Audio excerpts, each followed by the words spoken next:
آدھا قرآن پاک مکمل ہو چکا ہے۔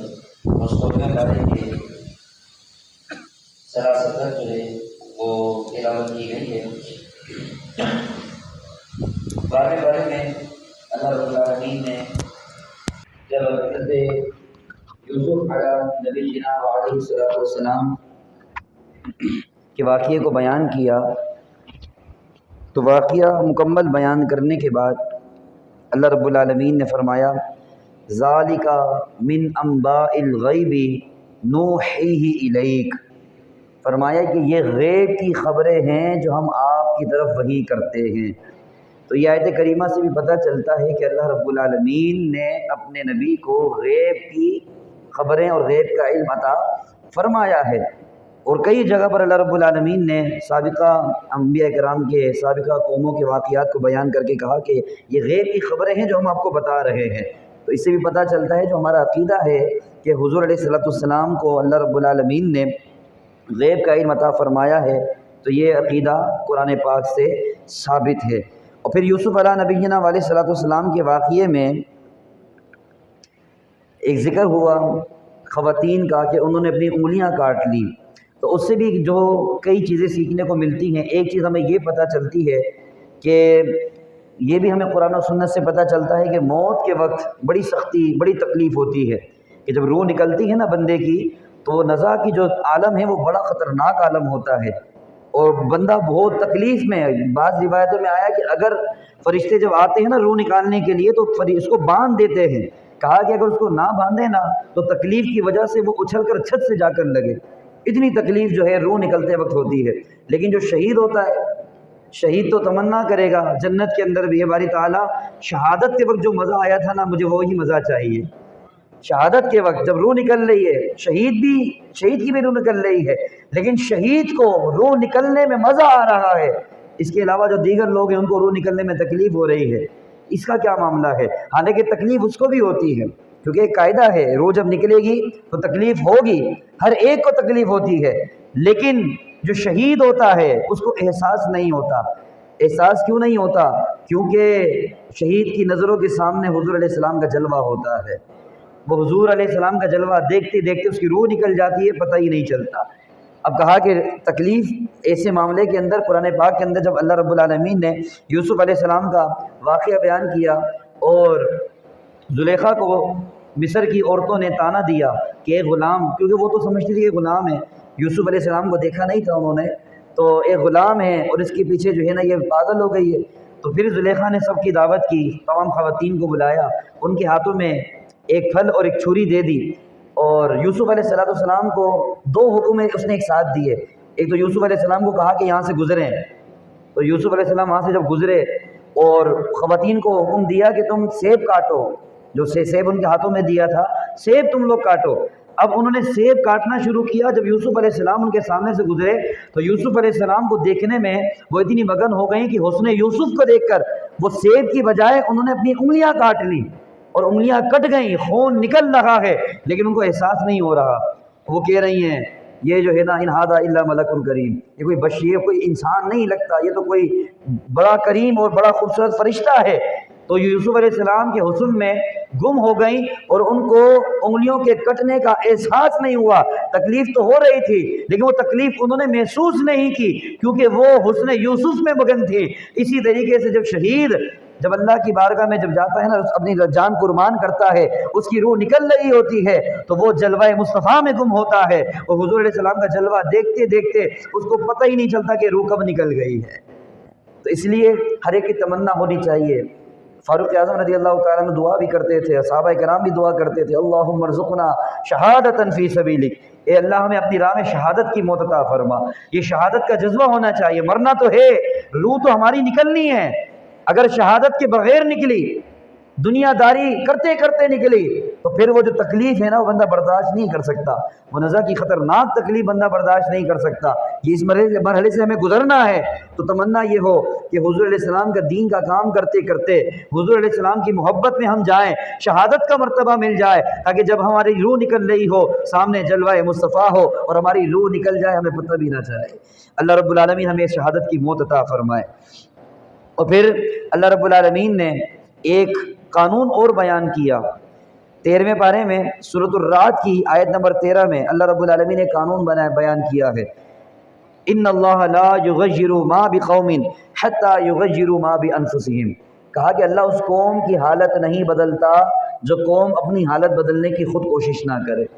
آج صرف بیٹھ کر ہم باتیں کرتے رہیں کہ حالات خراب ہیں، حالات بڑے خراب ہیں، تو کچھ نہیں ہونے والا، ہمیں کچھ کرنا پڑے گا۔ ہمارا کام ہے میدان میں نکلنا، ہمارا کام ہے اللہ رسول کے احکامات کو نافذ کرنے کی کوشش کرنا۔ جب ہم کوشش شروع کر دیں گے تو اللہ رب العالمین بھی ہمارے حالات کو بدل دے گا، اور اگر ہم کوشش نہیں کرتے، ہم بیٹھے رہیں، ادھر ادھر کی باتیں کرتے رہیں، تبصرے کرتے رہیں، تو اس سے کچھ ہونے والا نہیں ہے۔ اللہ تعالیٰ ہماری حالت کو نہیں بدلے گا جب تک ہم اپنی حالت کو خود بدلنے کی کوشش نہ کریں۔ آج جو حالات ہیں ہمارے سامنے، اب اس کو بدلنے کی کوشش کریں۔ کچھ دنوں پہلے نظام مصطفیٰ کے حوالے سے میں نے بات کی، ہم کوشش تو کریں نا، ہم دین کو لاگو کرنے کی، سب سے پہلے اپنے اوپر دین کو نافذ کریں، اپنے گھر والوں پر نافذ کرنے کی کوشش کریں، پھر اس کے بعد ہم اس کو آگے مزید بڑھائیں، اپنی زندگی اسی کام کے لیے وقف کر دیں۔ جب تمام قوم ایک یکجا ہو کر وہ دین کو نافذ کرنے کی کوشش کرے گی، اس کا کام ہوگا کوشش کرنا، اپنے آپ کو بدلنے کی کوشش کرنا، اللہ رب العالمین خود ہی ہمارے حالات کو بدل دے گا۔ اب دیکھو نا، صحابہ کرام جنگ کرنے کے لیے بدر کے میدان میں گئے، تبھی فرشتے مدد کے لیے آئے ہیں، تبھی فرشتے مدینے میں تھے، فرشتے مدد کے لیے نہیں آئے، ان کو نکلنا پڑا، فرشتے نکلے اور صحابہ کرام جنگ کے لیے، دین کے دفاع کے لیے بدر کے میدان میں گئے، تو اللہ رب العالمین نے مدد کے لیے فرشتے بھی بھیج دیے۔ ہمارا کام ہے نکلنا، ہمارا کام ہے دین کے لیے اپنا وقت نکال کر ہم دین کی خدمت کرنے والے بنے، دین کے احکامات کو نافذ کرنے کی کوشش کرنے والے بنے، تو پھر انشاءاللہ اللہ تعالیٰ بھی ہماری حالت کو انشاءاللہ بدلے گا۔ اور پھر اس کے بعد اللہ رب العالمین نے 14ویں پارے میں سورۃ النحل کی آیت نمبر 43 میں ارشاد فرمایا، آج ایک وہ طبقہ ہے جو لوگوں کو گمراہ کر رہا ہوتا ہے، یہ جو لوگوں کو گمراہ کرنے والے ہیں نا، ان کی ایک نشانی آپ کو بتا دوں میں، ان کی ایک نشانی یہ ہوگی کہ وہ پیغام دیں گے، بھائی قرآن تمہارے پاس ہے، خود قرآن کو سمجھو، خود قرآن پڑھو، خود سمجھو، کوئی ضرورت نہیں ہے علماء کے پاس جانے کی، کوئی ضرورت نہیں ہے کسی اور کے پاس جا کر سیکھنے کی، تمہارے پاس ہے نا قرآن، خود قرآن پڑھ کے خود سمجھو۔ یہ وہ لوگ ہوتے ہیں جو لوگوں کو گمراہ کر رہے ہوتے ہیں، حالانکہ قرآن کیا کہہ رہا ہے، قرآن کی تعلیمات کیا ہیں، قرآن پاک کیا کہتا ہے۔ 14ویں پارے کے سورۃ النحل کی آیت نمبر 43 میں اللہ رب العالمین نے ارشاد فرمایا، فَاسْأَلُوا أَهْلَ الذِّكْرِ إِن كُنتُمْ لَا تَعْلَمُونَ، کہ علم والوں سے پوچھو، علم والوں سے سوال کرو، علم والوں کے پاس جاؤ، ان سے پوچھو اگر تم نہیں جانتے۔ یہاں اللہ رب العالمین تو حکم دے رہا ہے کہ جاؤ علماء کے پاس، جاؤ علم والوں کے پاس، ان سے جا کر سیکھو۔ اور آج جو یہ تعلیمات دیتے ہیں نا، ان کو پتہ کہ بندے جو ہیں ہر ایک کے اندر ہی صلاحیت تھوڑی ہے۔ اب کسی بندے کو ہم کھڑا کر کے بولے چلو بھائی قرآن پاک کھولو اور عربی پڑھو، ترجمہ کیوں پڑھو؟ ترجمہ بھی تو کسی عالم نے لکھا ہوگا نا، ترجمہ بھی کسی عالم نے لکھا ہے۔ اگر کوئی یہ دعویٰ کرے نا نہیں میں خود قرآن پڑھ کر سمجھوں گا، تو ٹھیک ہے، پھر ہمارے پاس آئے نا، پھر ہمارے پاس آ کر وہ پڑھے، ترجمہ نہ پڑھے، عربی پڑھے، ترجمہ بھی کسی عالم نے لکھا ہے۔ پھر علماء کا اگر سمجھتے نا محتاج نہیں ہے، تو پھر عربی پڑھ کر اس کو سمجھ کر ہمیں سمجھانے کی کوشش کرے، پتہ چل جائے گا کہ کتنا قرآن پاک کو سمجھ میں آتا ہے۔ اگر قرآن پاک نصیحت حاصل کرنے کے لیے آسان ہے، اللہ رب العالمین نے جو فرمایا نا، وَلَقَدْ يَسَّرْنَا الْقُرْآنَ لِلذِّكْرِ، اللہ نے فرمایا نصیحت حاصل کرنے کے لیے ہم نے قرآن کو آسان کر دیا ہے، یاد کرنے کے لیے ہم نے قرآن کو آسان کر دیا ہے۔ یہ قرآن کا معجزہ ہے کہ جو قرآن پاک بچے کو یاد ہو جاتا ہے، اور قرآن پاک کے اس میں جو واقعات بیان کیے ہیں ان سے ہر بندہ نصیحت حاصل کر سکتا ہے، کیونکہ واقعات پڑھ کر ان سے نصیحت حاصل کریں، عبرت حاصل کریں، اس کے لیے آسان ہے۔ لیکن قرآن سے عقائد نکالنا، قرآن سے مسائل اخذ کرنا، یہ ہر بندے کی بس کی بات نہیں ہے۔ اس کے لیے اللہ نے کیا فرما دیا، فَاسْأَلُوا أَهْلَ الذِّكْرِ۔ اور پھر اللہ رب العالمین نے حضور علیہ السلام کو بھیجا، اور بھیجنے کا مقصد بھی کیا بیان کیا، وَيُعَلِّمُهُمُ الْكِتَابَ، یہ ہم نے نبی کو بھیجا اس لیے تاکہ تمہیں کتاب سکھائے۔ اللہ نے یہ کیوں نہ کہا کہ ہم تمہیں کچھ کتاب دے رہے ہیں خود ہی سیکھو، نہ فرمایا رسول کو بھیج رہے ہیں، تو رسول جس طرح تمہیں سکھائے اس طرح سیکھو۔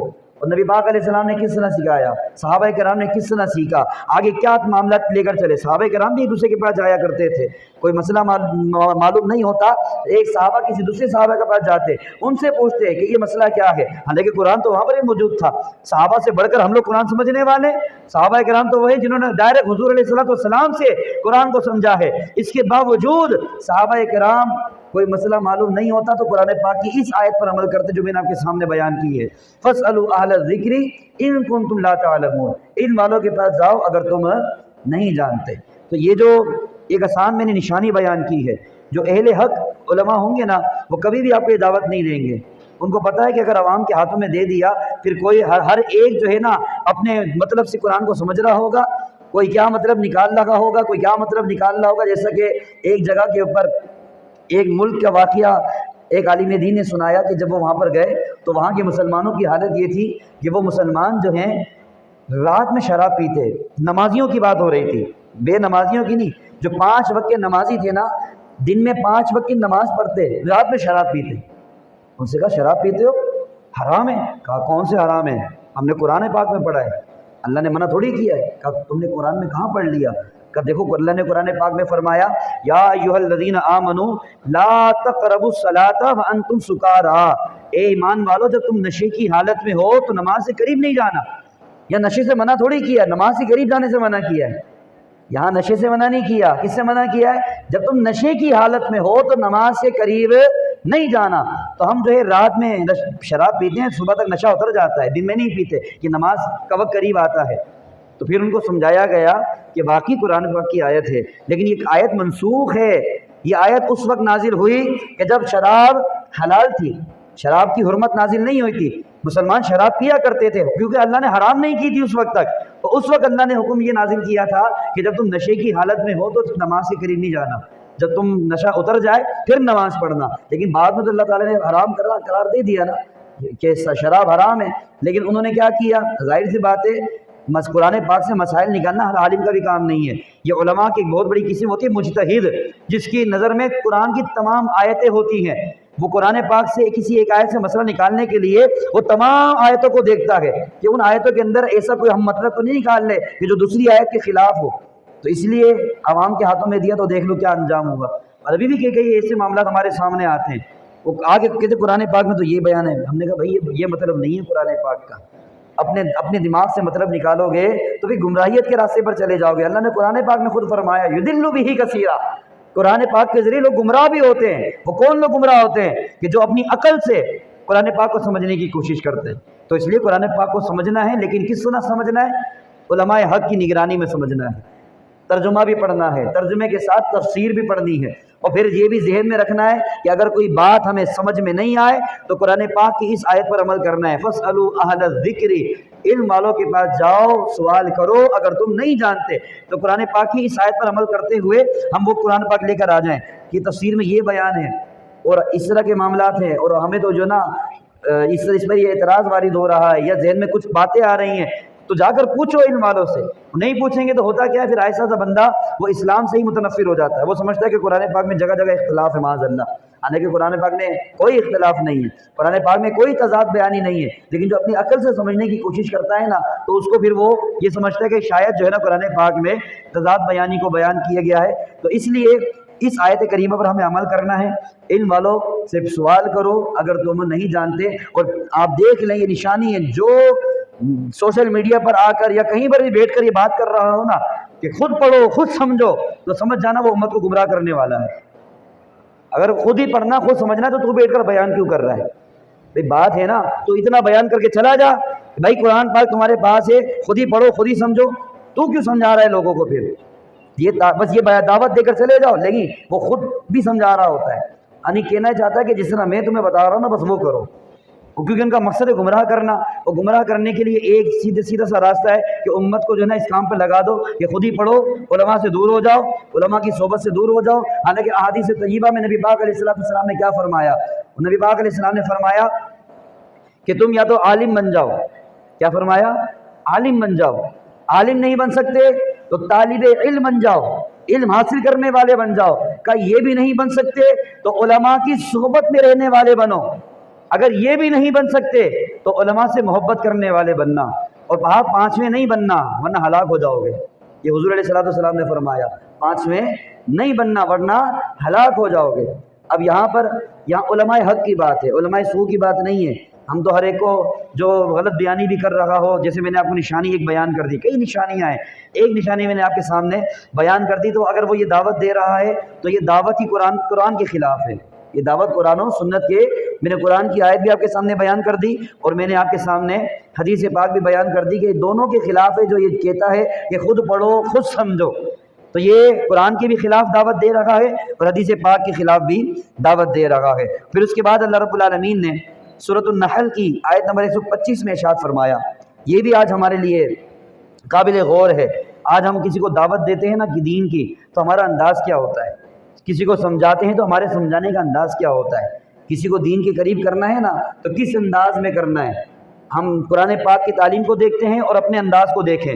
اگر ہمارا انداز قرآن کی تعلیم کے خلاف ہے تو اپنے اس انداز کو چھوڑیں، اور پھر قرآن پاک میں جس طرح حکم دیا گیا ادعو الی سبیل ربک بالحکمت والموعظۃ الحسنہ، فرمایا کہ اللہ کے راستے کی طرف حکمت کے ساتھ بلاؤ اور اچھی نصیحت کے ساتھ بلاؤ۔ حکمت کے ساتھ ہمیں کام کرنا ہے۔ اب ہر ایک کو دین کی دعوت دینے کا طریقہ ایک نہیں ہوتا، ہر ایک کو طریقہ کار الگ ہوتا ہے۔ اگر بڑا چھوٹے کو سمجھا رہا ہے تو طریقہ کار الگ ہوگا، اگر چھوٹا بڑے کو غلطی پر متنبع کرنا چاہتا ہے تو طریقہ کار الگ ہوگا۔ اگر کوئی بندہ دنیاوی طور پر اس کی بڑی شان و شوکت ہے اور وہ کوئی غلط کام کرتا ہے، اس کو سمجھانے کا طریقہ کار الگ ہوگا۔ تو ہر ایک کو حکمت کے ساتھ، حکمت جو ہے نا اس کو ہمیں نہیں چھوڑنا کہ یار اس کو کس طرح سمجھایا جائے، ڈانٹ ڈپٹ نہیں کرنی۔ بہت سارے لوگ ایسے بھی ہوتے ہیں، وہ جاتے ساتھ ہی شروع ہو جاتے ہیں، وہ تمہیں شرم نہیں آتی ہے؟ تم یہاں اب جیسے مثال کے طور پر نماز کا ٹائم ہو جائے اور بندے بیٹھے ہوئے باہر اور کوئی جا کر ان کو دعوت کس طرح دے رہا ہے، وہ شرم آنی چاہیے، تم نماز نہیں پڑھتے، شرم آنی چاہیے تمہیں، جہنم میں جاؤ گے۔ تو یہ طریقہ کار غلط ہے، یہ طریقہ کار دین کی دعوت دینے کا نہیں ہے۔ ہمارا کام ہے دعوت دیں، پیار و محبت سے سمجھائیں کہ نماز کا وقت ہو گیا، اللہ نے نماز فرض کی ہے، آئے نماز کے لیے چلیں۔ نہیں آتا کوئی مسئلہ نہیں ہے، ہمارا پیغام، ہمارے پر لازم کیا ہے کہ ہم لوگوں تک دین کی دعوت پہنچا دیں، نیکی کی دعوت پہنچا دیں اور اس کے لیے دعا کریں۔ ہم پر یہ لازم نہیں کہ پکڑ کر اس کو لے کر آئیں، ہمارا کام ہے دعوت دینا۔ دعوت دے دی اور ایسی دعوت دیتے ہیں، ہم بولے اس کو تو ہم نے کئی مرتبہ سمجھا دیا، اس کو سمجھ ہی نہیں آتی، تو پھر بھی جو ہے نا حکمت کا دامن ہاتھ سے نہیں چھوڑنا چاہیے۔ نہ جانے کون سا ایسا لمحہ آ جائے کہ بندے کی اصلاح ہو جائے۔ کئی لوگوں کے ایسے واقعات ہیں، بڑے بڑے گناہ گار، وہ کون سا ایک لمحہ تھا، کون سا ایسا جملہ ہوتا ہے، ایک جملہ جو ہے نا وہ لوگوں کی زندگی کو بدل دیتا ہے۔ تو اس لیے دین کی دعوت دینی ہے تو کس انداز میں دینی ہے؟ حکمت کے ساتھ جو ہے ہمیں دین کی دعوت آگے پہنچانی ہے۔ اور پھر اللہ رب العالمین نے 15ویں پارے میں سورہ بنی اسرائیل کے اندر پہلی آیت میں معراج کا ذکر کیا، جو واقعہ ہم سنتے ہی رہتے ہیں، اور سورہ بنی اسرائیل کی آیت نمبر 23 میں اللہ رب العالمین نے والدین کے حقوق کو بیان کیا، کہا کہ اما یبلغن عندک الکبر احدہما او کلاہما فلا تقل لہما اف ولا تنہرہما، کہا کہ جب تمہارے والدین میں سے کوئی ایک یا دونوں بڑھاپے کو پہنچ جائیں، بڑی عمر کو پہنچ جائیں، تو پھر ان کو اف نہ کہنا، ان کو اف نہ کہنا اور ان کو نہ جھڑکنا۔ اللہ رب العالمین نے یہ دو حکم یہاں پر دیے۔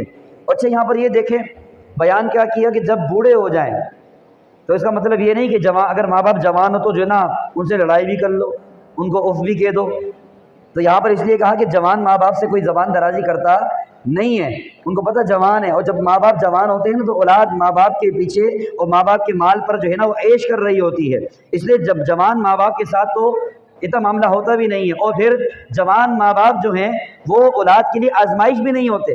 آزمائش کون بنتا ہے؟ جب ماں باپ بوڑھے ہو جائے، ان کے اندر چڑچڑا پن آ جائے اور ان کی طبیعت تبدیل ہو جائے اور بلا وجہ پریشان کریں، طبیعت خراب ہونا شروع ہو جائیں، تو اس وقت کے اندر اللہ رب العالمین نے کہا کہ اف نہیں کہنا، اگرچہ تمہیں ان کی عادتیں برداشت نہ ہو رہی ہوں، وہ چڑچڑا پن دکھا رہے ہوں، وہ تمہارے ساتھ تمہیں لگ رہا ہو کہ غلط سلوک کر رہے ہوں، تمہیں بلا وجہ ڈانٹ رہے ہوں، لیکن کیا فرمایا؟ فلا تقل لہما اف نہیں کہنا، اف کہنا بھی حرام ہے۔ لیکن آج تو جو ہے نا ماں باپ تھوڑے بوڑھے ہو جائیں، کمزور ہو جائے تو اولاد جو ہے نا وہ ایسی زبان درازی کرتی ہے جیسے جو ہے نا اس ماں باپ نے اس کو نہیں پالا، اس نے ماں باپ کو پالا ہے، معاذ اللہ ثم معاذ اللہ۔ آج کی اولاد ایسی ہے، تو اگر ایسا معاملہ ہے تو یاد رکھیے گا ماں باپ کے حقوق ایسے ہیں۔ نبی پاک علیہ السلام نے فرمایا کہ اللہ رب العالمین تمام گناہوں کی سزا کو قیامت تک مؤخر فرما دیتا ہے، لیکن ایک گناہ کی سزا اللہ دنیا میں ضرور دیتا ہے، اور وہ گناہ کیا ہے؟ ماں باپ کو ستانا۔ جو ماں باپ کو ستانے والا ہوتا ہے نا، اللہ رب العالمین دنیا میں لازمی اس کو سزا دیتا ہے۔ اس لیے ماں باپ کے حقوق کے معاملے میں ہمیں بڑا احتیاط، اللہ سے ڈرنا چاہیے، احتیاط کرنی چاہیے۔ ماں باپ بوڑھے ہو جائیں، ان کی باتوں کو برداشت کریں، کوئی غلط بات بھی کر دیں، چڑچڑاپن بھی کر لیں، تو ہمیں کیا کرنا ہے؟ برداشت کریں، صبر کریں، مسکرا کر ٹال دیں۔ ہم کتنے لوگوں کی باتیں مسکرا کر ٹال دیتے ہیں، جن سے محبت ہوتی ہے نا، ان کی غلط بات بھی ہم برداشت کر لیتے ہیں۔ تو ماں باپ سے تو ہمیں زیادہ محبت ہونی چاہیے، مخلوق کے اندر ماں باپ سے تو سب سے زیادہ محبت ہونی چاہیے۔ اور ماں باپ کے تعظیم اور ماں باپ کے ساتھ حسن سلوک کا حکم اللہ رب العالمین نے کئی مقامات پر دیا ہے۔ اپنی عبادت کے بعد فوراً حکم دیا کہ والدین کے ساتھ احسان کرو، والدین کے ساتھ حسن سلوک کرو۔ لیکن آج اگر کوئی اولاد ایسی ہے ماں باپ کی پرواہ نہیں کرتی، اگرچہ اس کے پاس لاکھ شکایتیں ہوں، میرے ماں باپ ایسے کرتے ہیں، میرے ماں باپ ایسے کرتے ہیں، نبی پاک علیہ السلام کی حدیث پاک کا مفہوم ہے کہ والدین کے ساتھ حسن سلوک کرو، اگرچہ ظالم ہوں۔ اور نبی پاک علیہ السلام نے ایک حدیث پاک میں غالباً 3 مرتبہ ارشاد فرمایا، اگرچہ والدین ظالم ہوں، اولاد کو پھر بھی اجازت نہیں ہے کہ ماں باپ سے بدتمیزی کرے۔ لیکن یہاں تو جو ہے نا، اگر ماں باپ اگر کچھ کہہ دیں، اور اگر کسی کے ماں باپ ڈرتے ہوں، کسی سے اپنی اولاد سے ڈرتے ہوں کہ ہم کوئی ایسی بات نہ بول دیں، اس کو پتہ ہے کہ غلط بات بولیں گے فوراً آگے سے ہمارا بیٹا میں سنا دے گا، تو میں کہتا ہوں وہ بیٹا بالکل نالائق اور اللہ کی رحمت سے محروم وہ بیٹا ہے، اگر ماں باپ اس سے ڈر رہے ہیں۔ کیونکہ ماں باپ ظاہر سی بات ہے جب بوڑھے ہو جاتے ہیں نا، تو ایک ہوتا ہے کہ دل کی بات ان کو نکالنی ہوتی ہے، اب غصہ بھی آتا ہے، کس کو ڈانٹیں، ایک ہوتا ہے، ایک طبیعت ہوتی ہے۔ تو ماں باپ اگر کسی ایک بچے کو ڈانٹیں نا، اور آپ یہ انداز دیکھیے گا، یہ اس کو ڈانٹتے ہوں گے جو ماں باپ کا فرما بردار ہوگا، جو ماں باپ کے سامنے زبان نہیں چلاتا ہوگا نا، ماں باپ اسی کو ڈانٹتے ہوں گے، کیونکہ ماں باپ کو پتہ ہے کہ اس کو ڈانٹیں گے نا، آگے سے زبان نہیں چلائے گا۔ میں کہتا ہوں خوش نصیب ہے وہ اولاد خوش نصیب ہے اگر ماں باپ اپنا غصہ اس پر نکال لیں، اگرچہ کسی اور کا غصہ ہے، وہ بھائی کہیں پر تو نکالیں گے نا، اگر تم پر نکال لگے ہیں تو تم سمجھو ہم خوش نصیب ہیں، ماں باپ مجھ سے ڈرتے نہیں ہیں، ماں باپ مجھ سے ڈرتے نہیں ہیں۔ اور اگر کسی اولاد سے ماں باپ ڈرتے ہوں تو پھر وہ اپنی آخرت کی فکر کر لے، کہیں ایسا نہ ہو کہ ماں باپ کو ستانا یہ تمام عبادات ضائع کر